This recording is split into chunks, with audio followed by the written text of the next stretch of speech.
therefore the universe. Muslims make up the majority of the population in 49 countries, as diverse as Yemen, Nigeria, Albania, Kazakhstan, and Malaysia. This 1,400-year-old religion started in modern-day Saudi Arabia, but today only 20% of Muslims are Arabs. Indonesia is actually the country with the most Muslims, holding around 13% of the world's total. About 30% of Muslims live in India, Pakistan, and Bangladesh.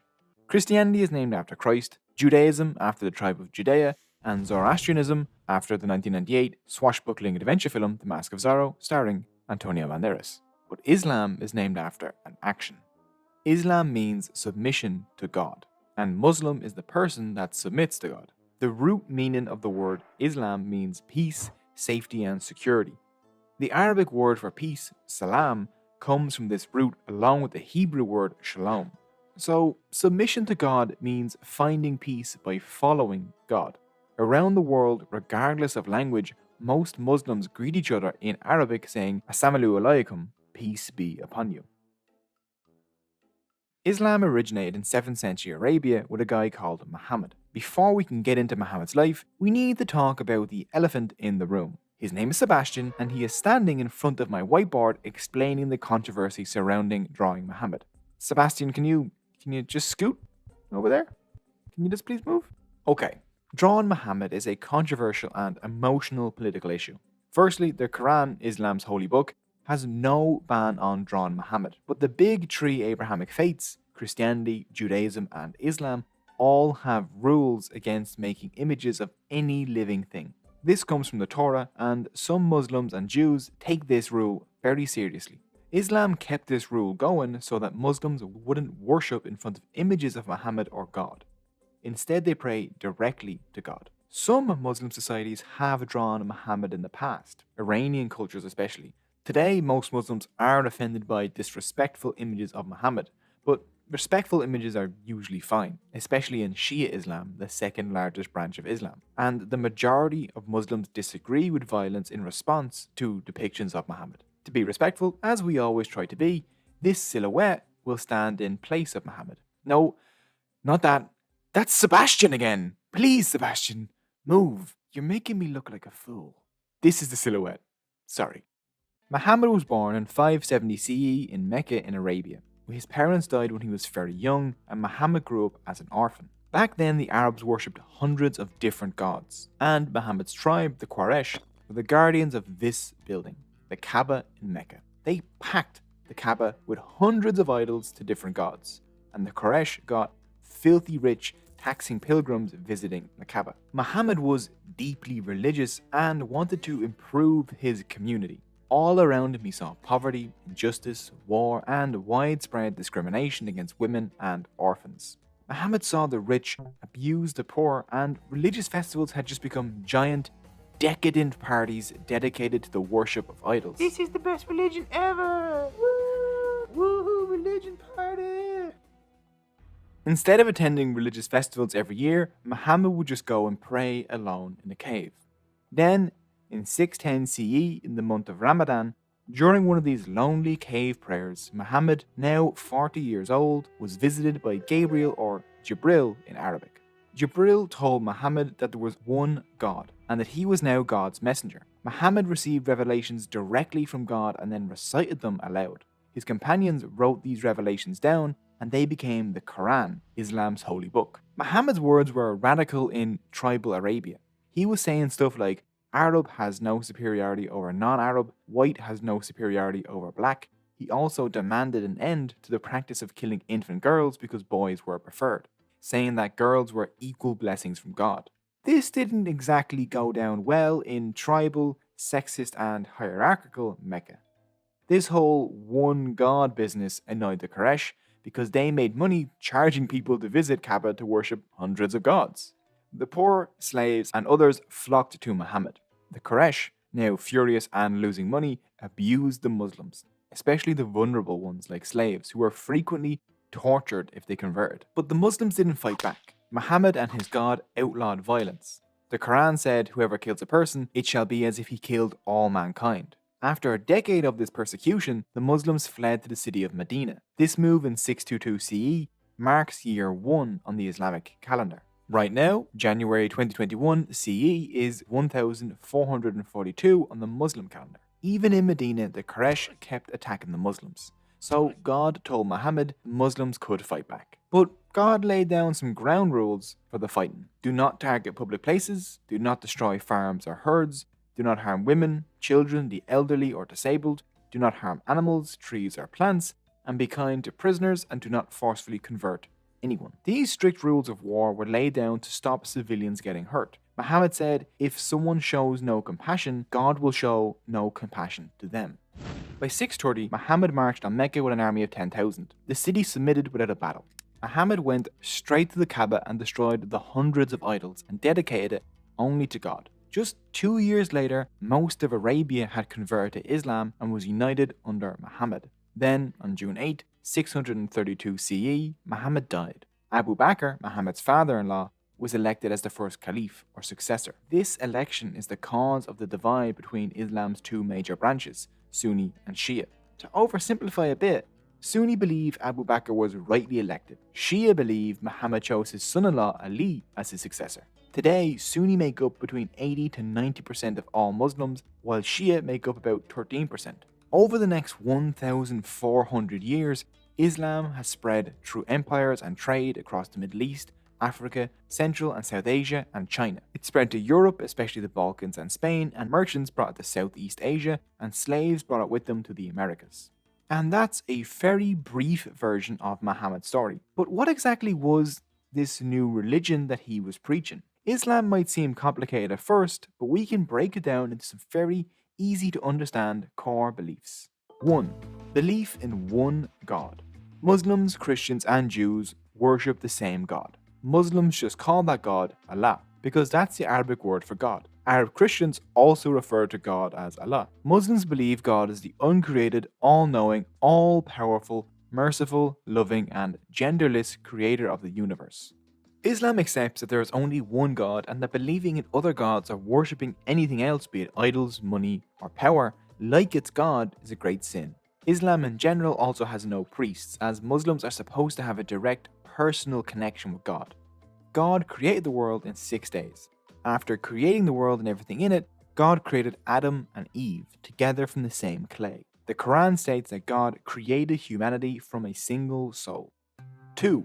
Belief in the divine books and prophets.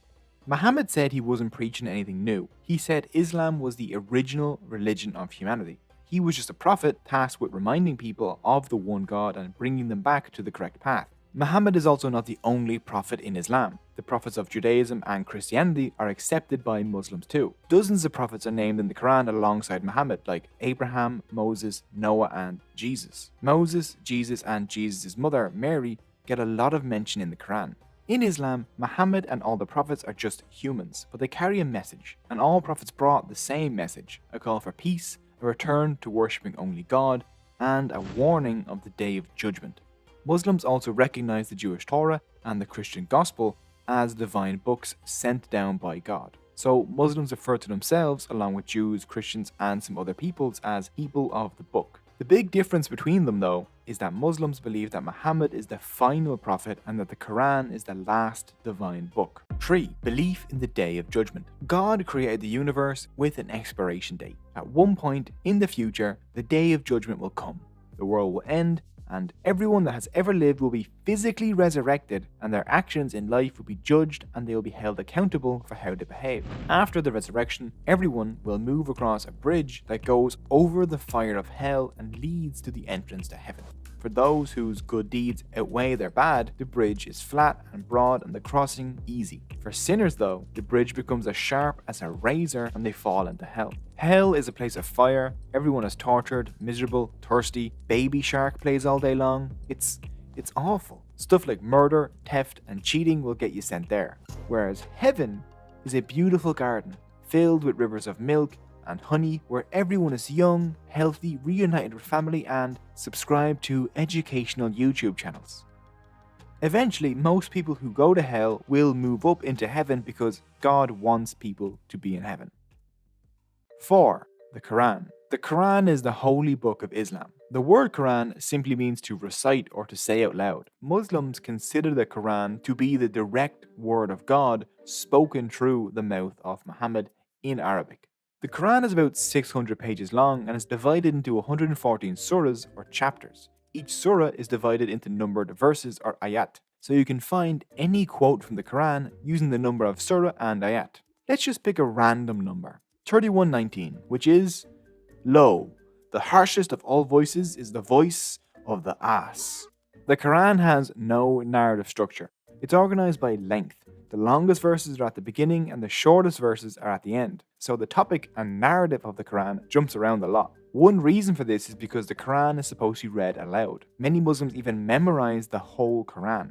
The Hadith are the second most important literature in Islam after the Quran. The Hadith are the sayings or actions of Muhammad, not God, that his companions heard and wrote down. Hadith fill in information that's not in the Quran on how to be a good Muslim. The Hadith were passed down orally before being written down. So not all Hadith are created equal. They're ranked from strong down to weak, depending on how trustworthy the chain of transmitters from Muhammad is. For example, the Hadith that reports that Muhammad said, "Forgive him who wrongs you," is considered strong because the chain of transmitters is trustworthy, whereas the Hadith that talks about 72 virgins in heaven is very weak, and so most Muslims don't believe it. Sunni and Shia Muslims use different Hadith, and some Muslims don't follow the Hadith at all. 5. The 5 pillars of Islam. This core belief is split into 5, pillars. These act as the blueprint for how Muslims behave. First, you have the Shahada. The Shahada is simply a statement. There is no God but God, and Muhammad is the messenger of God. This is the shortest possible explanation of what Muslims believe. Saying it just once, honestly, makes a person a Muslim. Salat. Salat means prayer, and practicing Muslims pray 5 times a day. Before Salat, Muslims must perform wudu, or ritual washing of the face, arms, head, and feet. Each Salat begins with the saying, "God is most great," or Allahu Akbar, followed by prayers in Arabic, along with movements like standing, bowing, and kneeling. Seriously, Muslim prayer looks like a proper workout. Because a Muslim stops whatever they're doing to pray 5 times a day, they're reminded of God and the values of the Quran. And when praying, Muslims face Mecca. The direction towards Mecca is called the Qibla. Muslim places of worship, mosques, are planned so that one wall, the Qibla wall, always faces Mecca. Even though mosques look different depending on where they are in the world, they all have a Qibla wall.